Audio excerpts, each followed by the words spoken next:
Silvia, che fai? Yes. We will find some milk for you.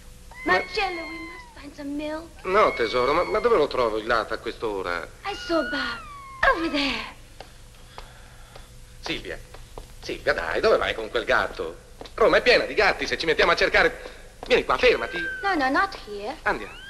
It must be over there. Ma che ne sai tu dove sta la latteria? Guarda, aspettami in macchina, ci vado io. Wait in my car. Ci vado io. Meow. Vai. Meow.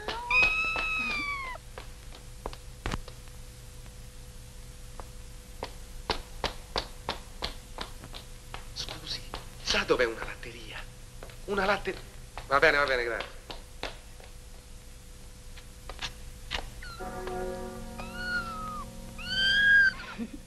Meow.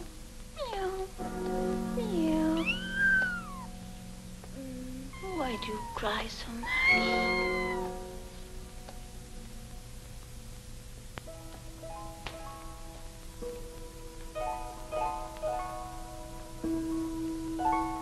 Meow. Oh, hello.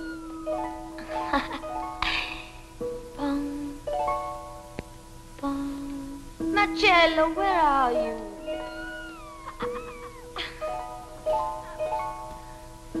Where did it go for that milk? My goodness.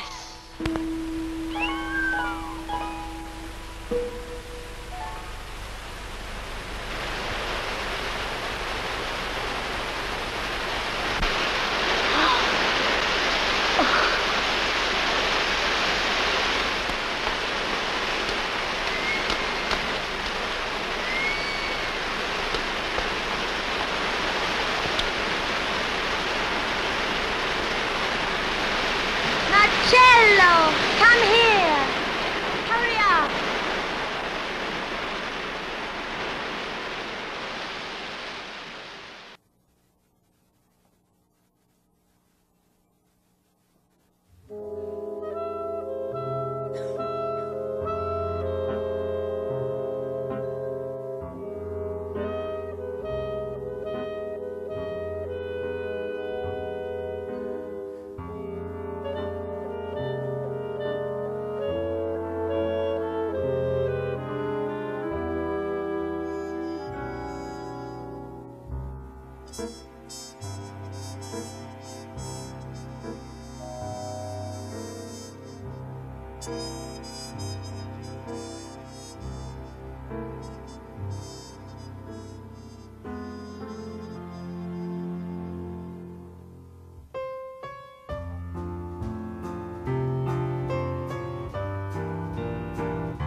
Pessoal, eu sou Fábio Caramuru, pianista, compositor, arranjador, e hoje eu estou aqui no Fala Canal, a convite do Ale Reis, com muito prazer para a gente conversar bastante sobre música.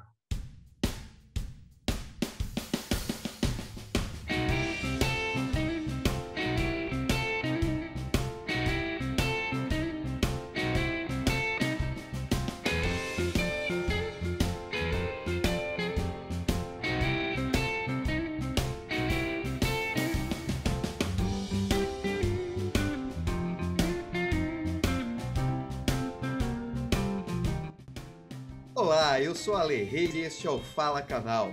Hoje estou com meu convidado Fábio Caramuru. Fala, Fábio, tudo bem com você? Como vai, Ale? Que prazer estar aqui para poder trocar umas ideias com você no Fala Canal. Estou entusiasmado. Muito obrigado, eu que agradeço por ter aceitado o convite e você que está nos vendo agora, quer ajudar o canal? Inscreva-se, ative as notificações, clique no joinha e compartilhe. Fábio, para quem não lhe conhece, quem é Fábio Caramuru? Fábio Caramuru, eu sou um paulistano, nasci aqui, vivi quase sempre aqui. sou um grande apreciador de música, da natureza e de coisas que fazem bem para a alma. É assim, eu me defino como um músico. Antes de ser vamos dizer, um pianista, eu acho que eu sou um músico que quer fazer o bem, que quer fazer coisas que transmitam a verdade e a cortesia para as pessoas que estão apreciando o meu trabalho. Fábio, me diga, como que você se interessou pelo piano? Na verdade, desde pequeno, eu tinha um piano em casa, desde muito criança, desde os 3, 4 anos, e eu costumava tocar um pouquinho de ouvido, brincar com o piano, eu até agredia um pouco o piano, porque eu tenho uma memória de uma vez, com a tampa fechada, eu dar facadas no piano, bater com a faca. Assim, eu lembro disso, e aquele piano ficou com aquelas marcas pro resto da vida, né? E eu tinha esse interesse pelo instrumento. Mas para estudar mesmo, também me lembro que não foi muito fácil, que eu não curtia muito essa coisa de ter aula de piano. Eu gostava de brincar com o piano, né? Foi assim que eu comecei. Eu fui começar a ter um interesse mesmo mais sério quando eu percebi que isso podia ser uma coisa que me acompanharia pela vida, talvez na adolescência, lá pelos 13, 14 anos, quando eu comecei a ouvir algumas interpretações de grandes pianistas como o Horowitz, Rubinstein, aquilo me impressionava muito, né? Então eu ouvia aqueles românticos, o famoso concerto de Tchaikovsky, número 1, a Fantasia Improviso de Chopin, essas músicas, o Noturno de Chopin, tudo isso me deixava muito assim, nossa, mas como é bonito, eu quero tocar isso. Então aí, 12, 13, 14 anos, eu queria tocar essas coisas, então eu precisava estudar. Aí que eu comecei a ter mesmo o interesse maior, vamos dizer, visando uma coisa já mais séria, provavelmente profissional. E mais ou menos com quantos anos você começou a estudar o piano mais seriamente? Então, foi por aí. Acho que 12, 13 anos. 12, 13 anos. Daí foi para o resto da vida.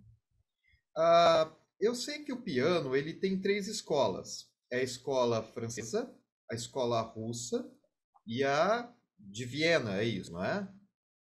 Sim. Qual dessas escolas você mais se deu bem, né? Qual delas você Sim. escolheu estudar?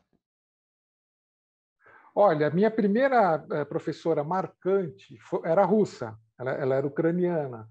Na infância, dos 9 aos 14, eu fiquei muitos anos estudando com ela. Então, ela me deu toda essa visão da musicalidade. Ela era muito detalhista. Ela veio da escola russa. Era uma professora que imigrou para o Brasil, fugida da Segunda Guerra, e ela trazia muitas coisas da formação que ela teve e também das dificuldades que ela teve na vida. Então, foi muito importante para mim. E depois, quando eu tive a transição para a escola da Magda Telhaferro, eu ganhei uma bolsa em 1971 para a escola Magda Telhaferro.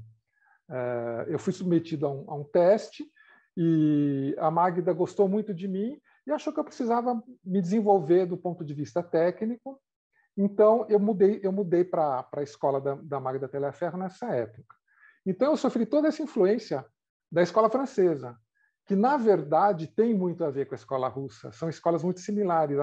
A escola francesa sofreu a influência da escola russa, mas a escola russa é mais rigorosa, ela é mais, vamos dizer, ela é mais centrada no aspecto técnico e talvez os pianistas russos, praticamente todos, não têm dificuldade técnica, eles têm assim uma obsessão por atingir um nível técnico grande, e eles normalmente chegam lá, né, nessa coisa. Já a escola francesa ela focaliza mais a musicalidade. Então, eu ficava tratando de detalhes, de sonoridades, de paletas sonoras. Então, foi muito que eu trabalhei com a Magda Telhaferro e com a sua assistente, que, na verdade, foi minha professora direta, a Zumira Inês José, escola francesa.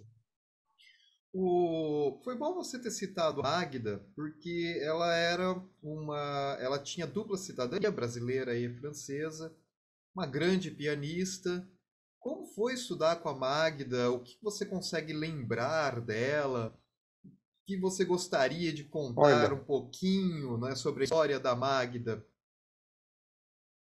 a Magda era uma figura muito exótica. A primeira vez que eu a vi foi num masterclass, quando eu ainda não era aluno dela. Eu era aluno da professora russa. Isso foi em 1970, eu era moleque. E, nossa, assim, você via aquela figura sempre muito bem vestida, sempre colorida, e aquele cabelão vermelho, aqueles olhos. Ela tinha assim ela marcava muito a maquiagem meio azul, meio era uma coisa muito legal, né? Ela me impressionava muito, mas eu tinha, sinceramente, um pouco de medo, assim, de me aproximar. Eu achava uma figura assim extremamente exótica, né? Tanto que os primeiros contatos pessoais eu era muito tímido, eu ficava assim, nossa, eu tinha um pouco de medo, um pouco de receio.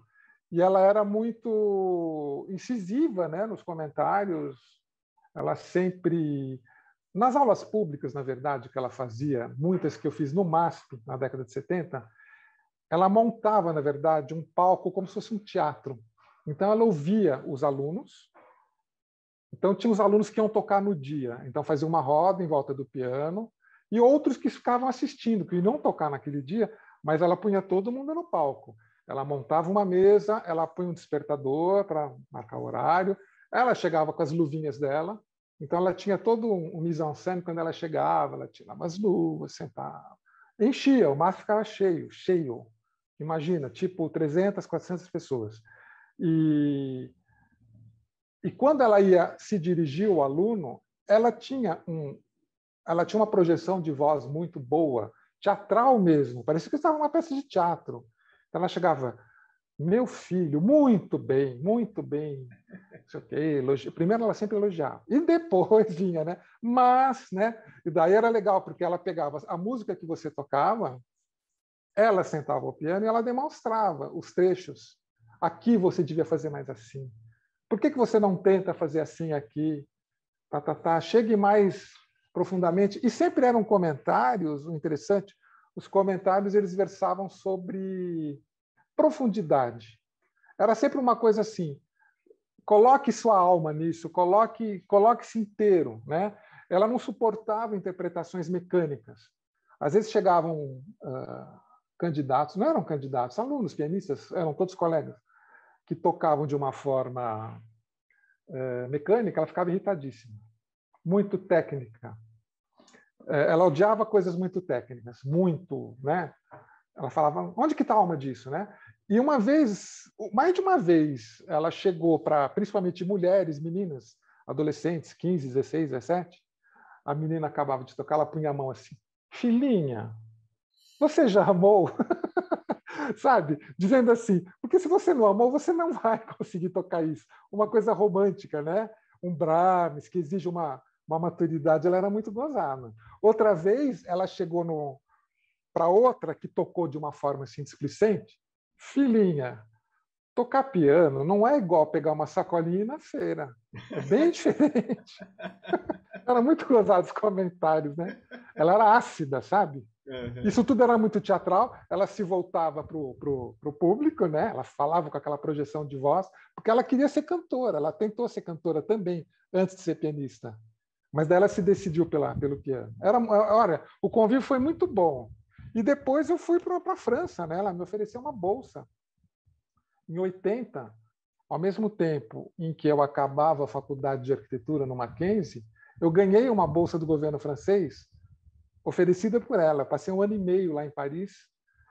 E na França eu tinha aulas regulares, semanais com ela, e tinha uma outra assistente.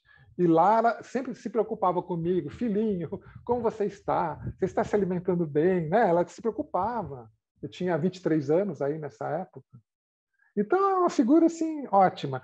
E tinha a parte técnica, que ela desenvolveu um método, ela escreveu muita coisa, exercícios que versavam sobre, principalmente, você tocar de forma relaxada, você conseguir transferir o peso do seu corpo para o teclado, para você não se esforçar, para você ter uma sonoridade delicada, controlada, saber fazer o forte, o piano e tal. Tudo isso, quando eu estudei com ela, eu tive a oportunidade de ter aulas semanais, foi bem rico esse período, em Paris, né? E como foi 20 e poucos anos em Paris estudando piano?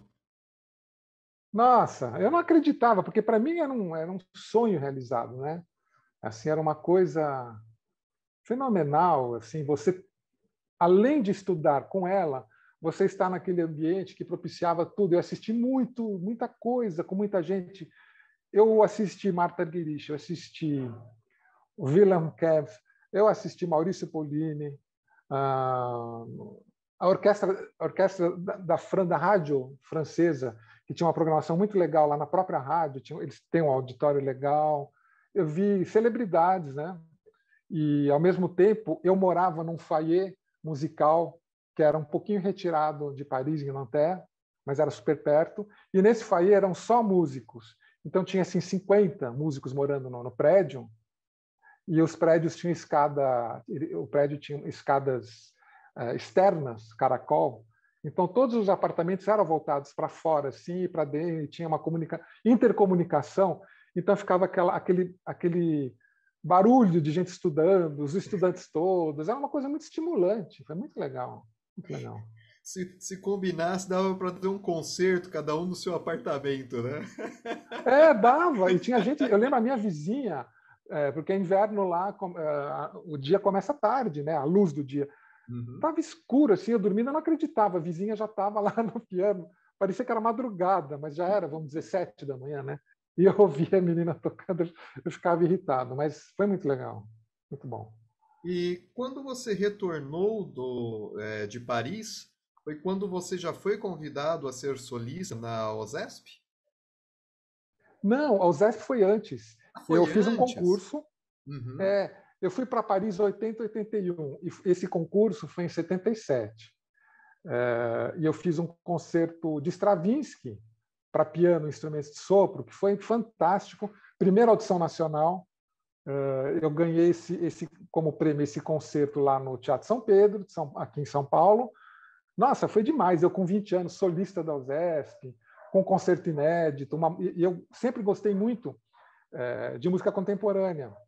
Eu gostava de desafios. Eu não queria fazer um concerto padrão. Eu queria fazer um negócio assim diferente. Foi muito bom. Isso me estimulou muito. Foi um grande sucesso, né? E quando eu voltei de Paris, na verdade, eu voltei meio em crise.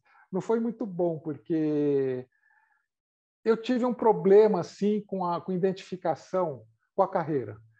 Já em Paris, eu achava que uma carreira tradicional, como eu estava conduzindo a minha vida, não ia ser legal. Porque eu via assim, olha, como eu, ou melhores que eu, mais aprimorados, tem muita gente boa no mundo tocando, né? E eu me sentia mais um, eu falava, puxa vida, será que é isso que eu quero, né? Continuar tocando, um repertório que todo mundo faz igual, exige-se um rigor muito grande. Aquilo me deu um bode, e a volta não foi fácil, porque eu voltei já com essa sensação, em crise total, e como eu era arquiteto, eu resolvi dar um tempo da música, então fui trabalhar como arquiteto. Eu arrumei alguns empregos, eu até criei um escritório de arquitetura meu, eu e uma sócia, e me afastei um pouco porque fiquei em crise. Eu nunca deixei de tocar em casa, mas eu falei, acho que eu não vou querer essa carreira, porque essa carreira não me satisfaz, né? Faltava alguma coisa. E o que era? Faltava eu desenvolver minha própria linguagem, que é o caminho que eu fui seguindo depois desse afastamento. Eu vi que eu precisava criar um jeito meu. Eu precisava me expressar de uma maneira particular. E isso como que aconteceu? Eu falava assim, olha, eu me sinto muito amarrado tocando um repertório erudito. Eu me sentia, na verdade, como se eu fosse um cover, que eu tinha que ficar reproduzindo exatamente o que está escrito do Beethoven, do Bach. Sabe, aquilo não me... É muito bom como formação, mas eu não me comunicava através daquilo da maneira como eu achava que eu poderia. Eu precisava de mais liberdade, eu precisava de mais colocar assim, a minha linguagem pessoal de alguma forma, mas eu não tinha coragem também, né? Eu era meio travado, tudo aquilo que eu tinha na infância e na pré-adolescência de tocar de ouvido, eu perdi durante os estudos. Então, eu precisei resgatar isso de alguma forma. Isso aconteceu no momento que eu resolvi pegar o repertório brasileiro mesmo, de música popular. Então, eu peguei chorinhos, eu peguei Nazaré, Chiquinha, peguei...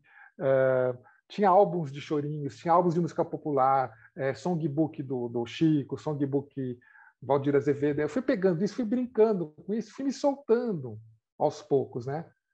E junto com isso, eu continuei a conduzir minha carreira tradicional. Toquei com a OSESP mais umas 3 vezes, toquei com outras orquestras, como os USP, fiz outras coisas, banda sinfônica, várias por aí, Londrina, fiz muita coisa. Eu continuava com isso, mas fui desenvolvendo o lado que eu achava que era o meu lado mesmo, pessoal, né?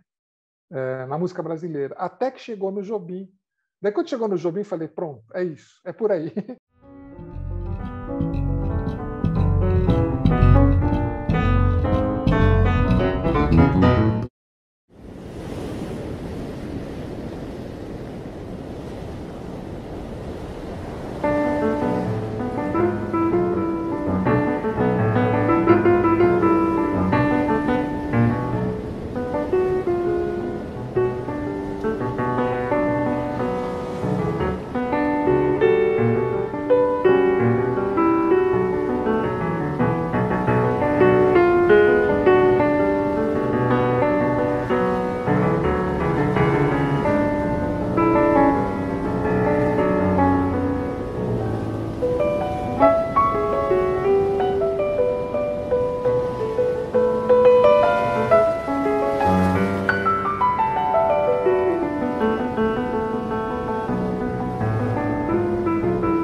Antes da gente continuar na parte da música, uma coisa que eu pensei agora, porque a arquitetura ela tem uma veia artística riquíssima que remonta os gregos, e aí veio vindo a antiga Europa, os estilos neomodernistas. Isso, de alguma maneira, lhe influenciou o seu modo de tocar, o seu modo, até pelas suas escolhas culturais, depois do que você apresentou ao piano? Olha, eu acho que, na verdade, o fato de eu fazer arquitetura foi assim meio arbitrário. Eu quis fazer arquitetura porque eu achei que a arquitetura era uma coisa na qual eu fosse me dar bem, que mexia com uma coisa visual, estética, né? Mas eu acho que, sinceramente, não. Eu acho que a minha vida de formação como arquiteto, ela me ajudou, vamos dizer, na parte de eu ser um bom apreciador das coisas visuais. Acho que hoje eu aprecio muito a arquitetura.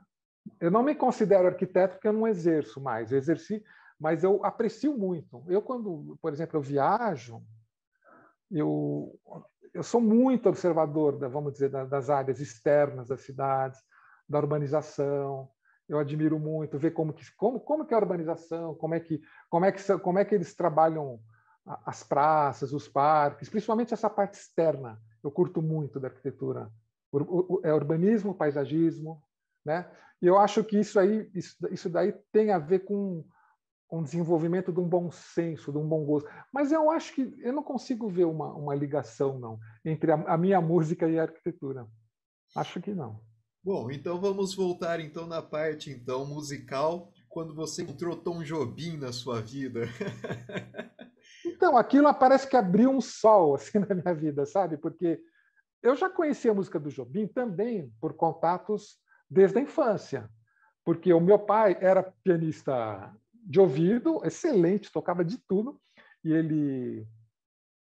ele tocava, por exemplo, meditação. Meditação saiu, acho que em 1960, e ele já começou a tocar isso quando era criança, então eu ouvia isso. Eu ouvia muito do repertório do Jobim pelo meu pai, e tive também aquela coisa, assim, aquele impacto. Eu era muito novo. Quando eu ouvi o Chega de Saudade em LP, eu ouvi o Chega de Saudade com o João Gilberto, também tive um impacto. Não foi o impacto que todo mundo teve lá quando lançaram em 58, mas foi o meu pessoal. Eu já tinha 18 anos, sei lá que idade eu tinha, já era adulto. Mas aquilo me... Nossa, mas isso é bom demais. Eu ficava boba, assim, né?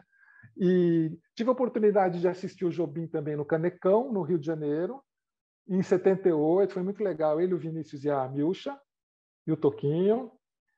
E aquilo ficou meio, né, dormente. Assim. Quando eu deparei com a obra dele em partitura, na verdade, era uma partitura até americana, porque não tinha editado aqui no Brasil nada dele. Tinha várias, assim, basicamente do primeiro período, do samba-canção e da bossa nova. Aquilo me abriu um horizonte, eu comecei a mexer com aquilo. Depois eu peguei outras coisas que Osmar Baruch, o pianista, me deu, do Stoneflower, daquele álbum. Nossa, eu comecei a mexer com aquilo. E a partir daquilo eu comecei a me soltar, eu comecei a improvisar, aquilo me abriu para a improvisação, e para a soltura, e para a minha própria linguagem, porque eu me identifiquei muito. Isso foi em 90, olha como foi tarde, hein? Foi em 96.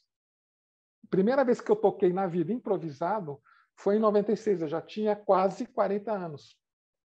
Olha o tempo que eu demorei para sair do rigor erudito, para ousar a tocar uma nota que não estava escrita. Eu tinha muito aquela coisa do rigor. Assim. A partir de 96, então, desenvolvi. Foi bom também você citar a questão do erudito e do popular. Para você, qual é a diferença entre tocar erudito e tocar popular? Eu acho que é isso. O erudito, o compositor coloca claramente o que ele quer, com todos os detalhes possíveis. Né? E tem vamos dizer, você está pautado no rigor, porque você tem que fazer o que está lá. Óbvio que você vai colocar a sua interpretação, mas existe uma limitação para isso. Né? Você não pode chegar numa sinfonia de Beethoven e fazer do jeito que você quer, no andamento que você quer. Você pode fazer um fraseado, mais assim, menos assim, uma dinâmica. Você pode usar um pouquinho, mesmo assim não é recomendável, porque daí você vai ser considerado fora do eixo. Né? Então, é pautado no rigor e na obediência, primeiro ao que está escrito. E no popular, eu acho que não. O popular, então, o compositor ele já compõe aquilo de uma forma mais flexível. Às vezes ele põe só a cifra, às vezes ele não põe as notas. Você vai, por exemplo, no piano, né? Estou falando. Você veja, por exemplo, as diferenças de interpretação de uma música, de uma mesma música, na voz de uma Elis Regina, por exemplo, ou na voz de uma Zizi Posse, uma Gal Costa. Cada uma tem o seu jeito de frasear, de fazer a dinâmica, e nenhuma está errada, elas estão todas certas. Por quê? Porque aquilo não foi determinado que tivesse que ser de tal jeito. Acho que é por aí. E a música erudita, ela exige uma postura de audição também mais rígida. Você tem que ficar mais conectado, você tem que ficar mais concentrado. Acho que é por aí.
Fábio, nesse meio tempo você começou a fazer o registro dos seus trabalhos, né? A de fato gravar. Quais são os trabalhos que você gravou nesse meio tempo que você gostaria de falar um pouquinho agora? Bom, eu comecei pelo Jobim, justamente, porque eu comecei a, a fazer... Os arranjos, na verdade, eles não foram escritos nessa época. Em 96, 97, eu tocava e cristalizava de uma determinada forma. Não precisava escrever, eu sempre reproduzia mais ou menos do mesmo jeito. Então, eu peguei... Chegou um dia que eu estava com 14 músicas prontas, e eu procurei o Denis Molitsas, que era um grande produtor na época, e ele se entusiasmou e topou bancar esse primeiro álbum, que foi o Tom Jobim Piano Solo. Então, foi lançado em 97, com toda... Nossa, eu tive todo o apoio técnico, gravamos no Steinway, excelente. Foi uma gravação muito bem feita, e eu arrumei o Sérgio Bizetti, que é um grande produtor artístico. Ele tem uma percepção muito, muito, muito boa, e ele me ajudou muito nessa questão de como gravar e como passar aquilo que eu queria para o público. Eu queria passar uma coisa delicada, uma coisa que o público gostasse de ouvir, que fosse suave, que não transmitisse virtuosismo demais, o virtuosismo técnico. Eu não queria, eu queria uma coisa bem como é o Jobim. Então, ele me ajudou muito nisso. Então, a gente lançou isso em 97, foi o maior sucesso. No lançamento, foram uns 10 anos, não foram... Não, peraí. 97, 3 anos, né, que ele tinha falecido. Foram os 70 anos do Jobim, foi em homenagem aos 70 anos. E daí lançamos esse primeiro. E o segundo só foi lançado 10 anos depois, nos 80 anos do Jobim, e aí eu já tinha mais 14, né? Daí a gente fez eu tenho até aqui, ó, esse álbum aqui, que é o duplo, Opa. o Jobim duplo. Tá vendo aqui, ó, um paulista, né? Aqui o símbolo paulista, aqui as ondinhas cariocas. E aqui são os 2 CDs, aqui é duplo, né? Tem um branco e um preto. Então aqui já foram as 28, as 14 de 97 com mais 14 de 2007. E esse CD, mais tarde ainda, em 2017, olha, nos 90 anos do Jobim, foi lançado no Japão, no selo Flau, o duplo aqui. Olha, uma capa bem mais zen, né? A capa você tem que abstrair do que se trata, porque não tem nada escrito, mas é isso, é o Jobim, Tom Jobim e Fábio Caramuru, lançado pelo selo Flau, que vendeu muito, vende muito ainda, é físico lá no Japão, é interessante isso. Esse foi o primeirão de todos, né? E só daí um parênteses, antes de você continuar mostrando, só para não se distanciar muito, esse CD que você mostrou do Tom Jobim, o duplo, o primeiro que você mostrou, a minha pergunta sobre a arquitetura e a sua influência, e se houve alguma influência no seu trabalho, foi por causa desse CD. Porque como então houve, né? Como eu também sou da parte publicitária, que é muito visual, quando eu vi esse CD e eu soube que você tinha estudado arquitetura, na minha cabeça, exato, foi por isso que eu perguntei da influência, para você ver como é que as coisas se ligam, às vezes, sem a gente perceber, né? Sem perceber, é uma coisa assim sutil, mas é verdade, tá tudo ligado, né? Eu acho que tudo que você vive, na verdade, é óbvio, né, que se eu fiquei 5 anos fazendo arquitetura, aquilo, de uma certa forma, me influenciou em tudo que eu fui fazer depois, né? Porque, assim, se bem que lá na arquitetura tinha um lado muito técnico. Não, só para esclarecer rapidamente, para quem não é desse eixo, São Paulo, Rio de Janeiro, pega o CD novamente, por favor, o primeiro, o duplo. O duplo... Isso, esse.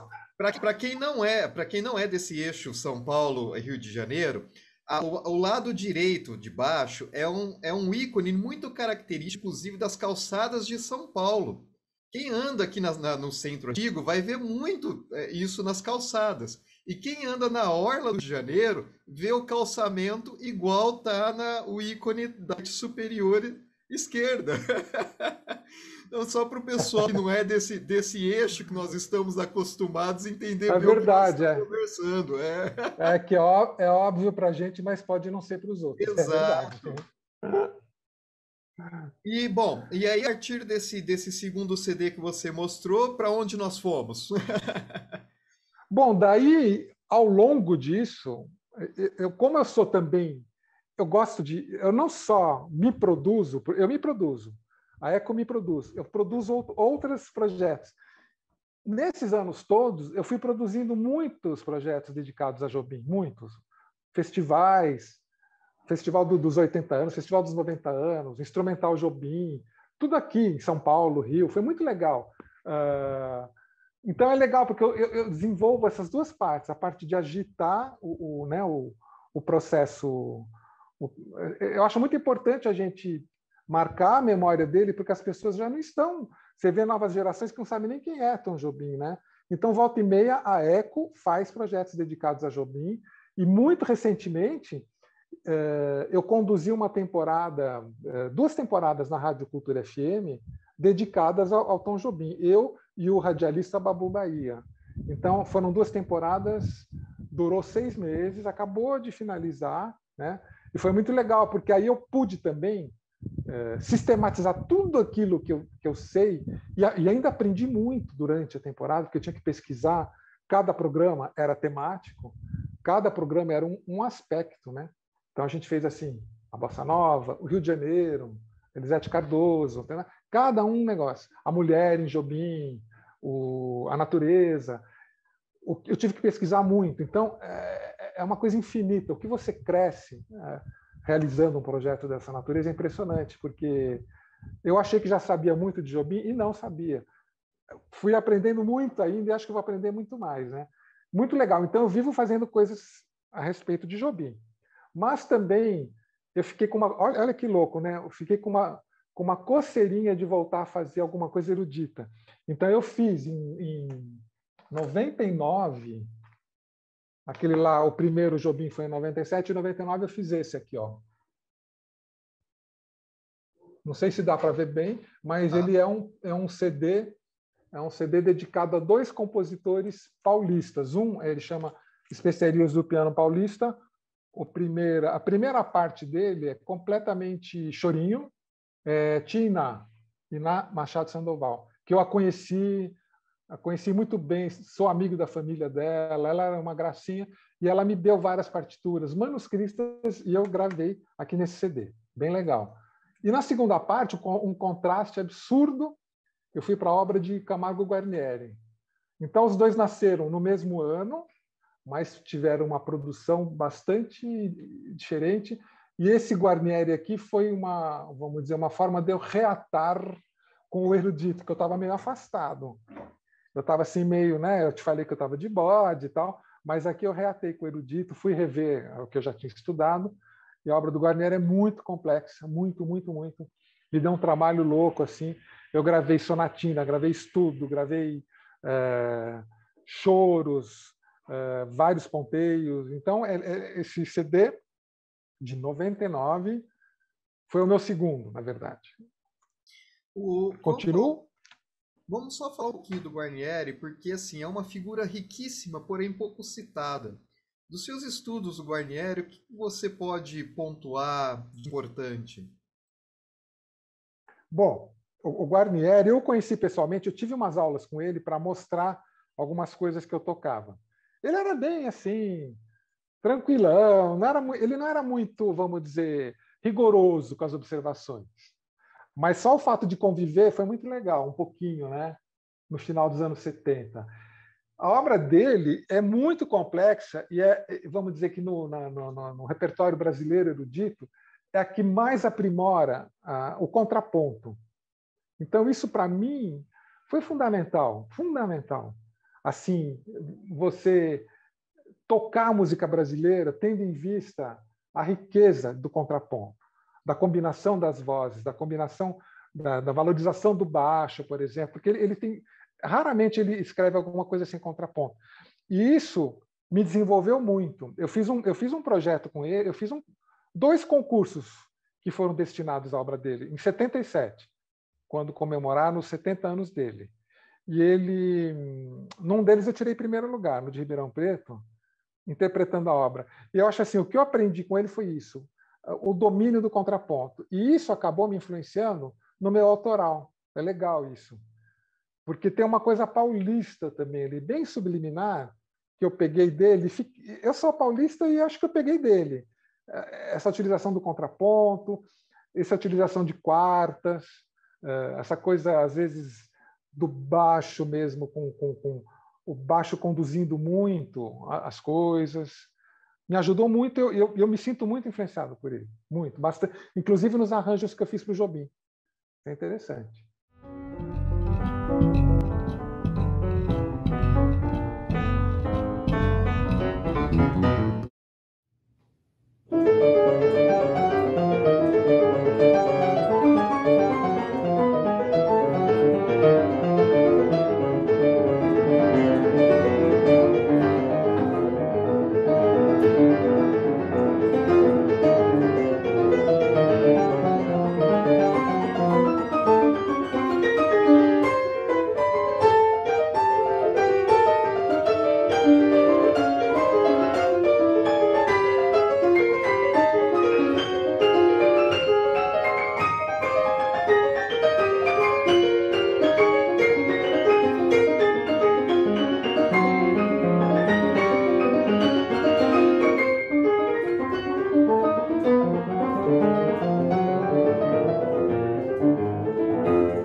veio a Fundação Ecoproduções Artísticas. Explica qual é o objetivo dessa fundação e quais são os principais trabalhos aí realizados.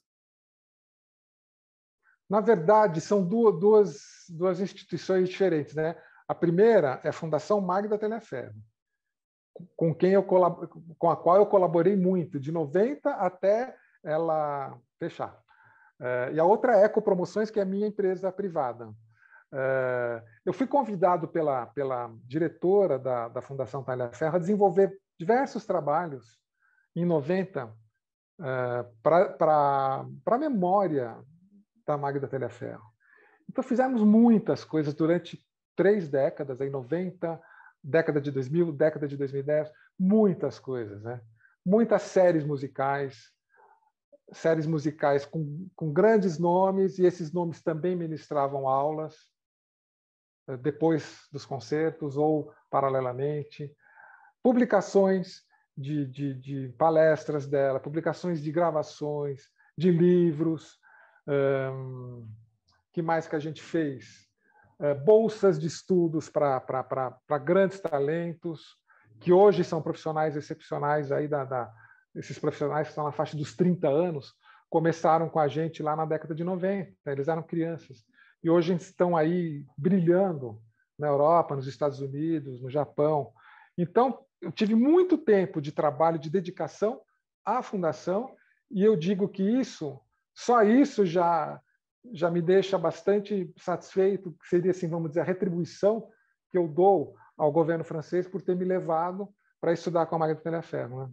Ao governo não, quer dizer, que eu dou para a comunidade toda, porque eles me bancaram lá por algum tempo, e quando eu voltei, eu devolvi isso para o Brasil, né?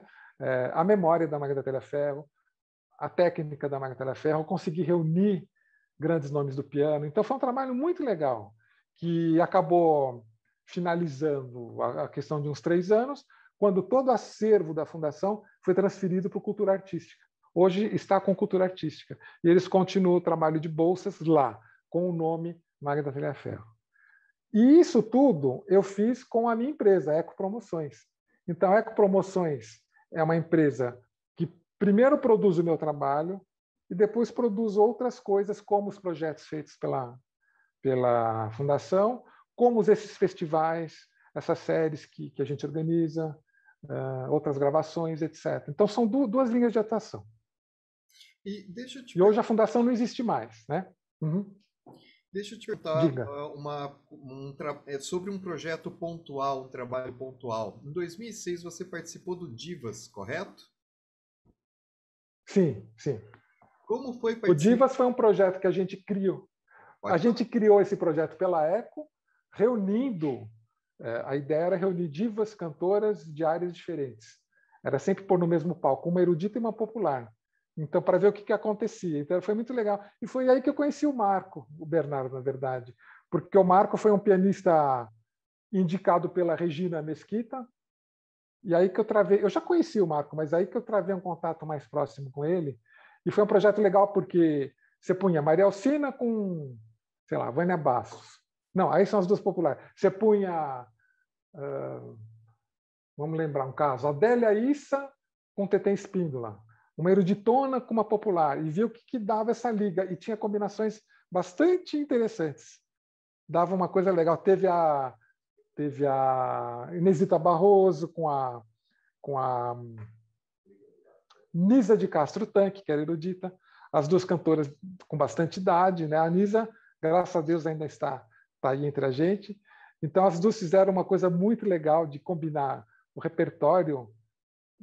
Você via, então, a Inesita cantar coisa erudita junto com a Nisa. Era uma coisa inesperada, foi muito legal. Isso rodou o Brasil pelo CCBB, Centro Cultural Banco do Brasil. Foi muito legal. Fábio, das influências populares, você havia citado o choro e agora também falou sobre o Marco Bernardo, que também é um pianista Sim. que desenvolve um trabalho muito profundo no choro. Como foi a junção de vocês dois no popular, no choro? Como aconteceu essa união de dois grandes pianistas? Então, o Marco, ele sempre fala, né? Assim, a gente é bem diferente, mas a gente combina, né? E é verdade. Eu sempre fiquei muito impressionado, né, com essa desenvoltura que ele tem com a música brasileira, porque quando a gente chamou o Marco para fazer esses projetos de séries que juntavam muitos grupos, fizemos no Sesc, fizemos na Caixa Cultural, CCBB, vários lugares. E ele sempre fazia os arranjos. Ele fazia arranjos dificílimos, né? Ele fez, inclusive, arranjos de música para cinema do Bernard Herrmann, do Nino Rota, com muita desenvoltura. Ele tem um ouvido muito bom e eu sempre fiquei intrigado, né? Assim, com essa facilidade dele de ouvir, de pôr no papel e de depois ainda reger e de cantar. Ele é multidisciplinar, né? E eu não, eu sou assim, eu sou o piano, eu gosto do piano, eu toco piano.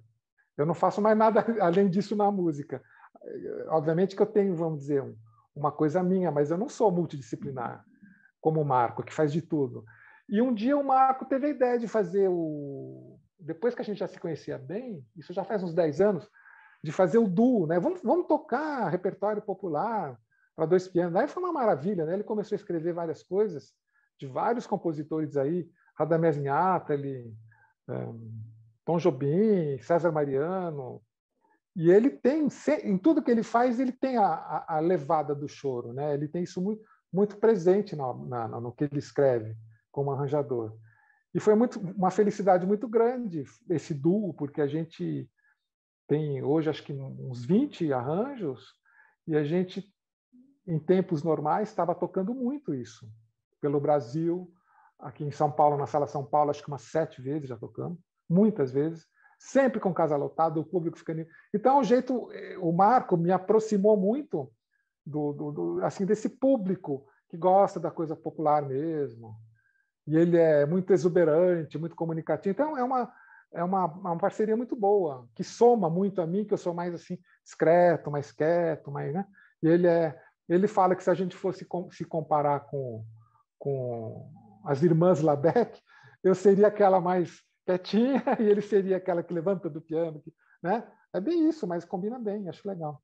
Sabe que eu tenho uma boa lembrança do trabalho de vocês dois, do duo de pianos, lá na Sala São Paulo, porque eu lembro do Marco convidando para ir lá assistir, e ele falando que lá ele não poderia, que lá era mais sério, né? Que era mais rebuscado, que ele não poderia fazer aquelas brincadeiras que ele faz e tudo mais.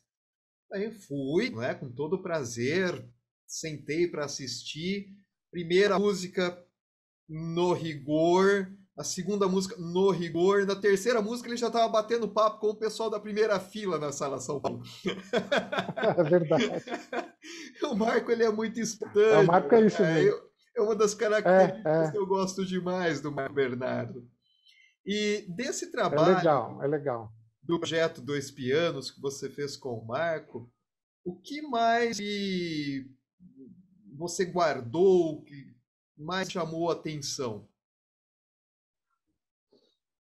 Eu acho que assim é muito difícil, né, você fazer uma dupla. Ainda mais uma dupla com dois pianos. No Brasil é muito raro você ter 2 pianos nos teatros. Além disso, eles têm que ter uma sintonia de timbres para funcionar, né? E assim, o que me espantou foi justamente isso. Nós sermos bastante diferentes e essa sintonia acontecer. Porque existe uma soma de habilidades ali, sabe? É interessante isso. Ele me puxa para um lado, eu puxo ele para outro. Talvez isso que enriqueça, né? Que é possível mesmo você juntar 2 pessoas bem diferentes e que é um trabalho único no Brasil. Esse não tem ninguém que faça isso com essa seriedade, com essa categoria, e que é um trabalho que a gente precisa registrar. Isso também estava no plano aí, mas agora tem que esperar um pouquinho acabar essa fase, mas a gente precisa registrar isso também. Fábio Caramuru, quantas histórias, não, partner? Pois é, a nossa parceria remonta ao ano de 2005, quando fui convidado por você a realizar a direção musical de projetos muito interessantes, dos quais você foi curador e produtor à frente da Eco Promoções Artísticas, sua empresa, da qual você é fundador e um dos sócios. Então, vamos a eles. Divas, líricas e populares, nas trilhas da Atlântida, pocket trilhas, concertos Magda Talhaferro, concertos afro-brasileiros, Tom Jobim instrumental. Acho que não me esqueci de nenhum, né? Ah, temos o nosso do Brasil em 2 pianos, né? Que desde 2011 nos dá a oportunidade de verter clássicos da música popular brasileira para a linguagem de 2 pianos e também de fazer uma dobradinha da obra de Radamés Inátali e de Tom Jobim, da qual você gravou vários álbuns e recentemente realizou uma série de programas na Rádio Cultura FM de São Paulo. Foram oportunidades muito valiosas para mim e, como compete a uma produtiva parceria, nos divertimos muito com isso tudo.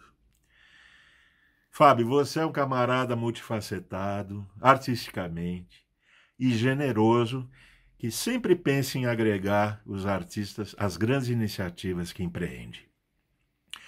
Na expectativa de que esse período turbulento que estamos enfrentando passe logo, para que possamos retomar o pleno convívio e darmos continuidade aos nossos projetos. Sucesso, paz e saúde, partner! Ô, Fábio, vamos já falar um pouquinho sobre o trabalho mais recente que mistura música com natureza. Você, como apreciador dos parques, da parte visual externa da arquitetura, como você disse no comecinho, vamos falar um pouquinho mais desse seu projeto que envolve música e natureza, que inclusive tem... já deixo a sugestão para procurarem no YouTube. Há muitos vídeos lindos gravados em parques, em lugares com cachoeira, junto com música, junto com dança. Vamos a princípio do começo. Quando que surgiu essa ideia e como é que foi a execução? Olha, surgiu há muito tempo, em 2009. Eu estou lembrando aqui, eu fui convidado para tocar numa fazenda linda lá em São Carlos, perto de São Carlos, com o baixista Pedro Baldanza, que eu tinha uma dupla com ele, bem legal. Ele faleceu há 2 anos, quase 2 anos. E era uma fazenda que tinha uma estação de recuperação de aves do Ibama, junto ali, acoplado, e a gente foi visitar, e quando saía lindo, né, aquele monte de aves, e quando a gente saía de lá de perto e ia para outros lugares da fazenda, a gente notava que as aves continuavam ali. Daí me explicaram, as aves que são soltas gostaram tanto daqui que não vão embora, elas ficam por aqui. Né? Araras imensas, tucanos, tudo quanto é tipo de ave recuperada, continuava ali a frequentar o local. Vinham perto, ficavam no banco perto da gente, então era muito legal. E aquela algazarra, né, de bichos e aquela paisagem de interior, de fazenda, de arquitetura linda também, a arquitetura de fazenda da época do café, né, do século XIX. E daí veio a ideia, assim, nós dois ao mesmo tempo falando, se a gente fizesse um negócio assim, né, desses bichos, do som dos bichos com o nosso som nesse lugar, sabe? Veio assim essa ideia, na hora, né? Então, a sementinha veio lá. Foi passando o tempo, eu fui aprimorando, fui escrevendo, até a ideia dar certo demora. Em 2013 eu consegui fazer um primeiro trabalho, mas não era ainda como eu queria. Eu consegui filmar alguns lugares com o som da minha música, mas não era aquela coisa ainda simbiótica. Eu até toquei no Memorial da América Latina, alguma coisa e tal. E depois, em 2015, eu consegui gravar o primeiro CD. Eu tive a ideia, esse aqui. Vou mostrando tudo aqui, ó. Conversas de um piano com a fauna brasileira. Eu gravei utilizando sons pré-gravados da fonoteca Neotropical Jacques Vieillard, da Unicamp, em Campinas. E eu escolhi 14 sons. Tem várias aves, tem cigarra, tem sapo, cururu e tem grilo, como tem 2 insetos e um anfíbio. E eu peguei esse material e comecei a brincar, novamente, brincar com esse material junto com o meu piano. E daí eu fui criando conversas. Fui criando. Assim, eu fiquei um tempo brincando, até chegar num ponto que eu comecei a cristalizar também algumas coisas. Foi ficando sempre mais ou menos igual. Falar, então eu vou gravar, né? Então eu fui no estúdio, na verdade foi um estúdio muito legal, pena que não existe mais, da Eleni, era em Genópolis, ela tinha um piano bárbaro, no Steiner, e eu ficava com fone de ouvido, com os sons dos bichos, e ia tocando. Tocava às vezes com um bicho 12 minutos, 15 minutos, né? Já tinha um material suficiente para depois editar o pedaço que eu queria. Daí, na edição, é que eu finalizei o formato e lancei. Fiquei muito feliz com esse trabalho, porque ele foi achado aí que a gravadora japonesa me achou por esse trabalho no YouTube e me convidou para fazer uma edição lá e fazer uma turnê lá para mostrar o trabalho. Foi muito legal. Esse trabalho me levou para o Japão. E até hoje eu tenho conexão. Eles lançam vários trabalhos meus. Esse foi o primeiro e o segundo foi feito há menos tempo. Esse aqui já é com aves japonesas. Ó. Esse é japonês, só aves. Então, esse é de 2015, esse é de 2017. Logo após eu voltar da turnê japonesa, eu criei esse no mesmo molde, no mesmo jeito. É o trabalho que mais me anima, assim, porque ele é totalmente autoral, ele é ligado. A música surge a partir dos animais, né? Então, não é que eu uso o animal como fundo, o animal é material integrante e originário da música. Então, eu crio diversas formas de conversar com esses animais nessas faixas. E fora isso, eu fui então completar a ideia indo para a natureza. Então, fazer os vídeos na natureza, da mesma forma, né? Então daí eu uno a música à paisagem e ao animal. Procuro fazer uma conexão. Esse é o meu trabalho autoral assim máximo, né? É o máximo que eu acho que eu vou levar isso até o final da vida, né?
Em alguns vídeos seus, você levou um É, piano para um gramado.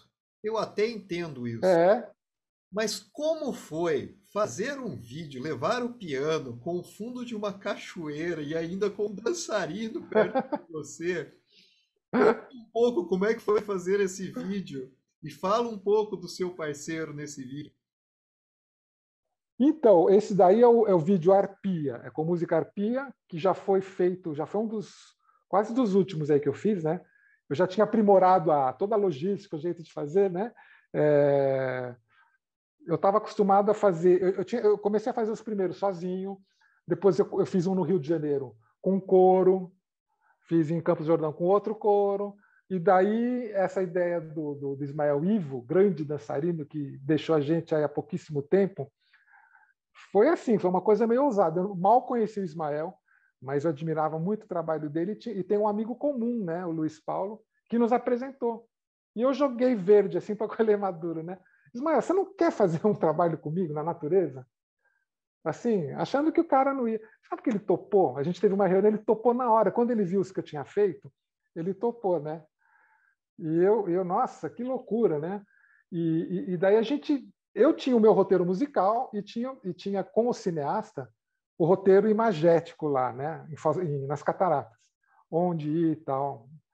Mas eu não sabia o que o Ismael ia fazer, porque a gente chamou o Ismael e ele foi, chegou lá e ele criou em momento real tudo aquilo, foi uma loucura, com a música que eu fazia.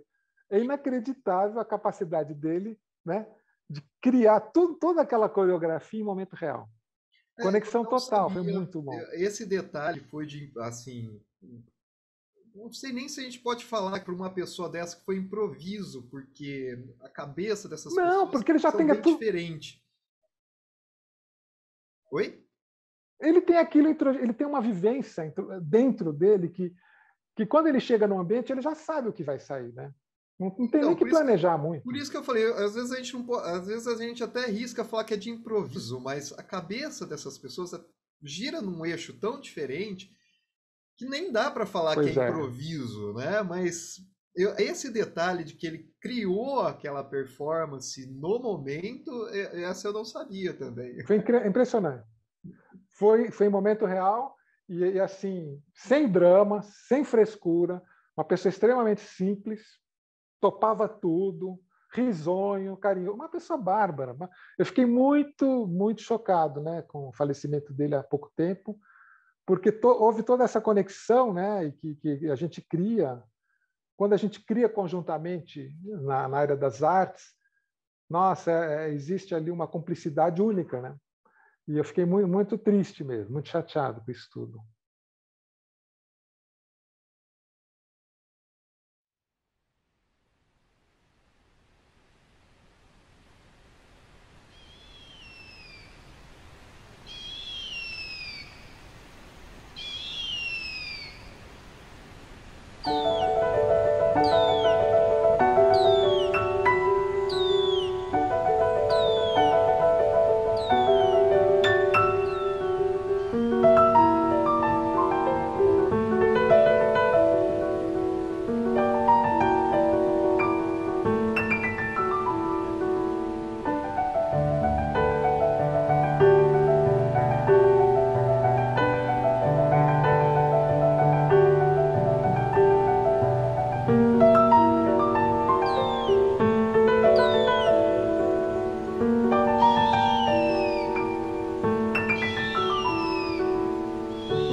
Desses trabalhos envolvendo música e natureza, qual outro você gostaria de pontuar, que você acha também importante?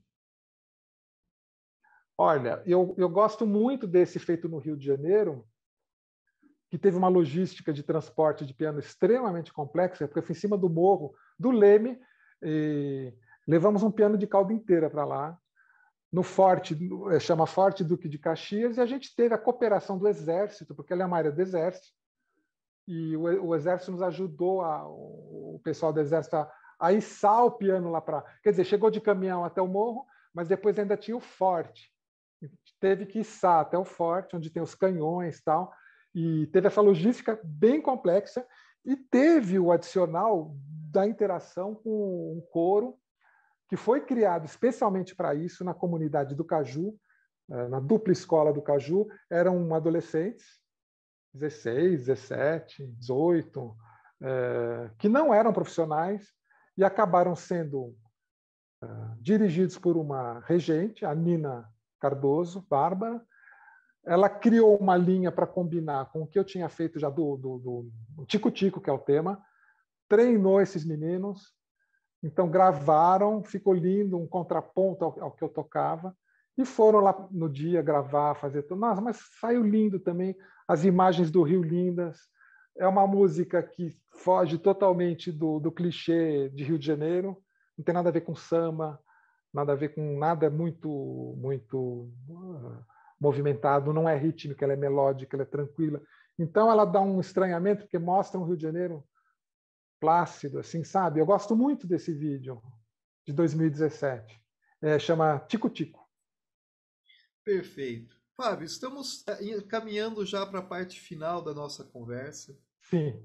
Agora eu gostaria que você pontuasse alguma coisa que você acha importante da sua carreira, que nós não conversamos até agora. Nós passamos aí por várias etapas. E o que você gostaria nesse momento assim de falar um pouco mais? Então, talvez eu tenha deixado de falar que nessa fase de desabrochar, de sair do erudito, né, de me libertar, não é que eu saí, eu consigo fazer os dois. Eu tive um período em 2003 que eu me soltei completamente, né? Eu comecei a trabalhar com improvisação livre, totalmente livre. Então eu tinha assim, era uma coisa completamente, vamos dizer, sem razão nenhuma. Era tudo assim, era tudo emoção. E nesse período eu gravei entre 2003 e 2006, foi esse período mais louco, digamos. Eu gravei um primeiro CD chamado Moods, Reflections, Moods, que é esse aqui. Foi o primeiro que eu fiz, improvisação livre, piano solo, né? Piano Steinway, bárbaro. Esse projeto gráfico é do Guto Lacasse, lindo projeto. Ele tem esse nome porque eu tratei de humores mesmo, né? Então, aqui na primeira parte são humores soltos, aqui humores mais reflexivos, e aqui volta para os humores soltos. São 10 faixas de total soltura. Total. Então, aqui você vai ver um Fábio Caramuru muito mal comportado. Eu acho que é legal. Enfim, o Fábio Caramuru em sua essência. Muito id, totalmente id, né? Assim, totalmente solto. Então, isso aqui foi muito importante para mim. E mesmo assim, tem coisas assim que são bem... principalmente essa parte do meio, dos Reflections, tem coisas bem consistentes, assim, que não precisa... É tudo improvisado. Não parece improvisado. As pessoas, às vezes, não acreditam. E em parceria com o Pedro Baldanza, os dois aqui, o baixista, ele faleceu há 1 ano e meio, grande músico.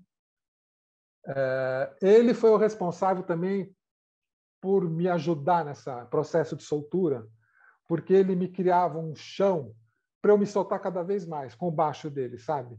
Ele criava assim colchões confortáveis para eu transitar do jeito que eu quis. Era bárbaro, uma parceria assim fenomenal. E a gente fez esse Boss in the Shadows no selo de Nova York, como é que chama? Esqueci o nome do selo.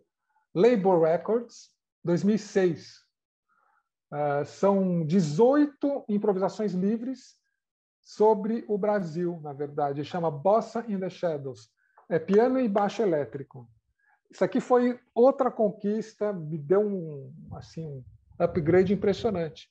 E depois desses dois, parece que eu voltei para uma coisa mais concentrada, mais essencial, com menos elementos. É gozado, a gente às vezes explode para depois retornar para uma coisa que talvez tenha mais a ver comigo mesmo. Né? Isso foi fundamental para o meu desenvolvimento. Acho que era isso que tinha faltado eu falar. E teve um passeio também pelo universo infantil. Esse aqui, ó, do Ré Mi Fon Fon. Aqui eu peguei 27 cantigas brasileiras. E aqui é um jogo da memória. Aqui é o CD. 27 cantigas, cada uma, né? Todas elas. Marcha Soldado, Funitororó, Cachorrinho, Tá Latindo, Samba Lelê. E eu fiz com sound design, com uma parceira, Beth Bento. Então, eu fiz arranjos para piano e ela criou um sound design para ir junto. São todas curtinhas, 1 minuto, 2 minutos, 3. E foi a minha primeira experiência com intervenção sonora de outra fonte, né? Em 2002. Bem legal também. Isso vende muito no Japão também. É bem legal. Ô, Fábio, para finalizarmos, o que é a arte, o que é a música para você? Eu acho que é ar, né? Para mim é como ar, porque eu estou com isso permanentemente dentro, né? Assim, eu não consigo ter um minuto da minha vida que isso não esteja presente. Assim, em todos os sentidos. Como eu te falei, eu aprecio muito a arquitetura e aprecio estética. Então, tudo que eu faço na vida tem um sentido estético. Eu não consigo ter uma ação que não leve em conta essa coisa da estética. Você entende? Então, eu acho que, assim, mesmo aqui dentro da minha casa, sei lá, às vezes tem uma coisinha que está... deixa eu mudar isso. Eu preciso estar num ambiente estético. Então, acho que é uma coisa permanente. É um ar que eu respiro e que, vamos dizer, pontualmente ele entra, às vezes, quando eu estou no piano. Então, ali eu consigo demonstrar isso de uma forma no meu trabalho, mas nas minhas ações está presente essa coisa da arte. Por exemplo, eu gosto de cozinhar também para mim, né? Ou para outros, mas está sempre presente lá a estética, o bom senso, o equilíbrio dos ingredientes. Se eu vou num lugar que é muito feio, eu fico irritado, sabe? Às vezes você vai para um lugar, puxa vida, por que fizeram essa placa que está estragando tudo? Eu me incomodo muito com isso. Eu estou sempre com isso aqui, assim. A estética da natureza, daí é perfeito. A hora que eu estou, por exemplo, dentro de uma água, no mar, olhando a Mata Atlântica, aquilo é o êxtase, entendeu? Acho que é o meu auge. Eu falo, esse é o máximo que eu consigo, o máximo que eu consigo extrair de prazer da vida. Estar na natureza, numa coisa estética, né? Numa coisa bonita. O estético pode ser feio, não precisa ser bonito necessariamente. Ele pode ser uma coisa agressiva também, mas eu preciso disso. Então, arte é isso, é ar, para mim é ar. Fábio, agradeço muito a sua participação, aceito o meu convite. Muito obrigado por essa conversa esclarecedora, empolgante, cultural. E espero ter você aqui mais vezes para conversarmos mais vezes. Ale, foi um prazer e é muito gostoso conversar e falar sobre as coisas que a gente acredita, as coisas que a gente vive, né? Porque às vezes elas ficam... Você não tem interlocutor, né? Às vezes você não tem conversar assim, o que você é, o que você faz, e é gostoso, é agradável. E você também começa a rever algumas posturas, algumas coisas. É interessante isso. E a gente vê que a gente vai mudando mesmo, né? O tempo faz a gente mudar, a gente muda. Muda. É muito legal isso, essa dinâmica, né? É uma eterna construção. Obrigado. Eu que agradeço mais uma vez, Fábio. Você que está nos vendo até agora, obrigado por estar nos acompanhando. Quer ajudar o canal? Inscreva-se, ative as notificações, clique no joinha e compartilhe. E até a próxima!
Música